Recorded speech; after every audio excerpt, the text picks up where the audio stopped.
Hi, Sandra from All the Glitters, and this is another video. I've put on the title that this is for parents and carers of teenage, children, but really anyone can can use anything from this particular video.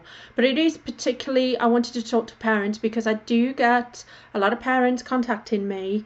I'm normally the last resort for most people because they've tried everything, and you know what products I'm talking about, because their children are starting to go through hormonal changes, starting to go through puberty, and they're starting to look for things to get rid of and at least control some of the hormonal acne stuff that's going on. So this isn't going to be about products in particular. I can talk about those at another time. I've already done a video on the La Roche-Posay one, which is one that I particularly like, but I will do a drugstore one, a cheaper drugstore one for people at a later date.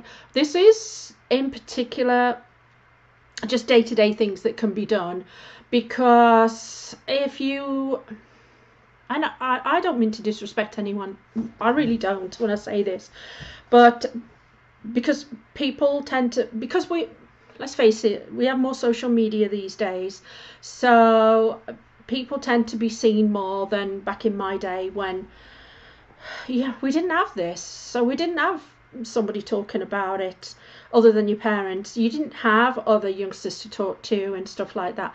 So I think it's really important for you to get a grip on what's going on with their acne at this particular stage, because let's face it, if you're a parent, you've noticed, you notice when the blackheads start and that, and when your child's starting to go through puberty.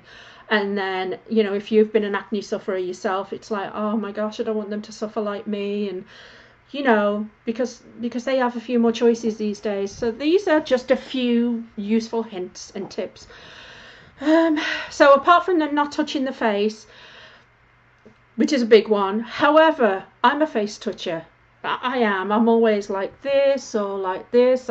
It's just a natural thing. You can try and keep away from it. You can tie your hands behind your back, but you wouldn't get much achieved during the day. But yeah, that's the first thing, is try not to touch your face as much, because you have a lot of bacteria on your hands and you can spread that. So another thing that I found is mobile devices, anything that's been held, luckily youngsters these days are texting. Not that I think that's that good, but at least they're not like this, like we used to back in the olden days with a telephone. So I would definitely say, if you started to notice a defined pattern coming down here there of acne, and I've seen it on some people, it could be because they're on the phone and the phone needs wiping off. I cleaned mine this morning, and by tonight it's already got loads of paw prints all over it. So and you can use anything for that. I normally just get a Lysol wipe, to be honest, and I just go over the front of the screen and it's done. And if you're, this could even work for if you work in a call center or you're just on the phone at work. Make sure you wipe off that, because trust me, I used to work in a call center, and keep those wipes in your drawer at work and make sure that you wipe that off on a regular basis, because even though you may feel that it's really clean, if somebody else uses your phone and it's pressed up like that, I've seen instances where there's been makeup and it's just fucking gross. It's gross! But it's just something that we don't realise. One of the things I tell my parents who come to see me is, and it depends how young your child is. You could start really young if you want, and then they're in the habit of it. But one of the things I say to them is, go to Walmart or whatever your choice shop. I haven't been paid by Walmart, but go to wherever your choice shop and buy a big bunch of white, I always like white, pillowcases for pillows. And if it's a child that does what you kind of ask them to do, you only need to get 3, because then they could, you put 3 of them on, and then every day you can say, just turn it over, and then on the second day at the end of the night, take it off and you get a fresh one. Okay? If it's somebody that you don't particularly trust will do what you ask them to do, and sometimes kids don't do what you ask them to do, then I would suggest that you put 7.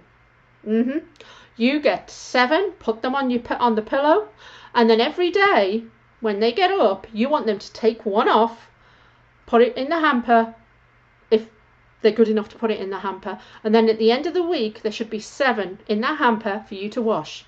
And the reason I say white is because you can put them on a hot wash, bleach in there, and or whatever it is that you use, but you know, something that's going to really sanitize them, and then they're all clean, and then you put them back on, and you know, eventually it'll become a routine, and then they can take that through to the, you know, when they grow up and then they start to, you know, maybe they have problems as they get older or whatever. It's just easier that way than say to somebody, did you turn your pillow over today? And they go, oh yes I did, and you think, no you didn't, because all that crap off your hair and the oils and whatever you do in the night time, it's going to be going on the pillow, and we know it does. So I just think that's a good rule of thumb for anyone anyway. It's just to buy some of the cheap ass pillows, put them on there, and then that is sorted.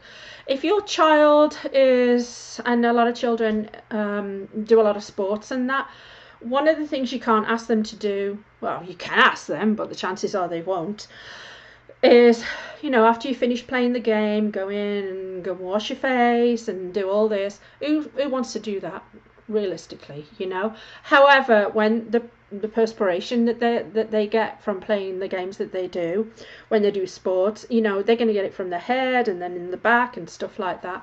And a lot of parents have said to me, you know, what do I do about that? And it's okay, so you can go to somewhere, once again, I haven't been paid by Walmart, but I like the Equate cleansing wipes. I love those. You can get a big thing of them, but I would say put a pack of them in your child's backpack with the sports gear, and as soon as they come off, finish the game and they're in the locker room, you just take one out, clean around the back of your neck, throw it away. And quite frankly, that deals with that will help with your skin not over drying, because even though it feels moist from the perspiration, it's not, because it has salts in it, so it's actually drying for your skin. And anything, as we know, that's drying for the skin is going to turn up those oil things, and then you're going to have troubles.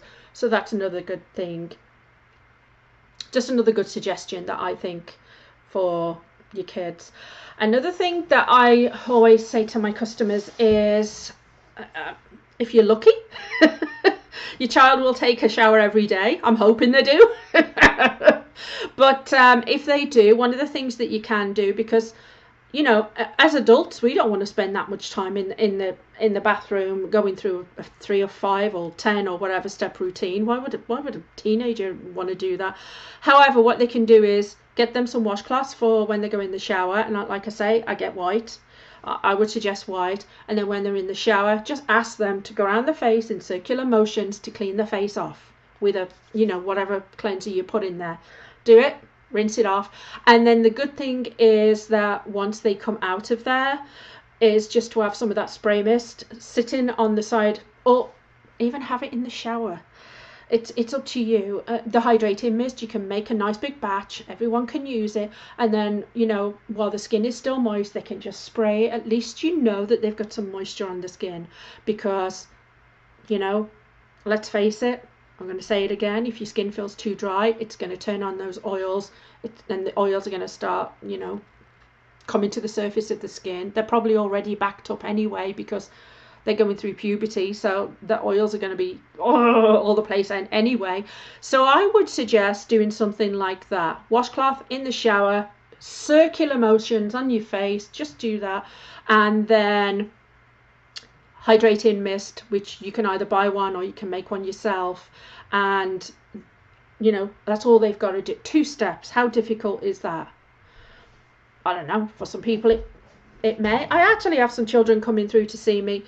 And I had a little girl come and see me once with her mom, and she was only about 8, but her mom had noticed that she started to get the little blackheads on her nose.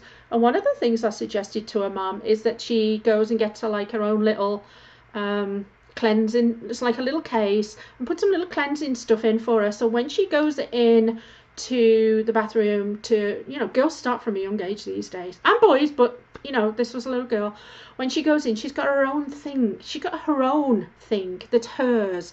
and you can actually see her if she's going in, taking it in there, and you know, get her a nice cleanser and get her a nice little wash towel to put in there, and either spray and mist or a moisturizer. You can do that.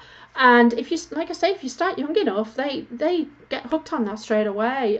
If they're a bit older, you got a little bit of a problem, but definitely make it, you know, make it about them, and they enjoy it. Some people do, some people don't. And if you are somebody who doesn't enjoy doing that kind of stuff, go the easy route then. As long as you're washing your face and you're hydrating it in some way, at least you're doing something. You're doing something, which is better than nothing. And if you are a teenager and you're sitting there watching this, and you know, I have you come through. You've come through and seen me, and I know what's going on with your skin. Plus, you're going through all these changes. You don't want to be doing all that shit to your skin. But just those couple of things will make a big difference. I'm not going to say it's going to stop you from getting acne, but it's going to help. It's going to help with the severity and how you deal with, you know, how you deal with it. If you do notice that the pores on your child are starting to get more clogged and more bigger, before they get too big, go and take them to go and see an esthetician, get those things extracted, because quite frankly, just ploughing a load of product on something that's got a load of, when you've got crap already stuck in your skin, and then you put on products thinking it's going to get rid of it, or you use, you know, some people use these scrubs and they think it's not going to get the core of it out. Okay, sometimes you're going to need extractions for that, but once it's out, it's out. The pore up, you know, clear up and do that. So you really have to weigh that option up as a parent. But at least you know that once it's cleared, once stuff has been extracted out, the bigger stuff, then you're starting from a clean base, and then, you know, take it from there and see how it goes on. So those are just a few little hints and tips. I hope I didn't offend anybody. I hope you picked up something from this. And I will definitely be doing more and more and more videos on acne, because it's such a big thing. I mean, there's that much information about it. But I will try and keep it simple and just do things that I think are really going to help. So have a good night. Bye.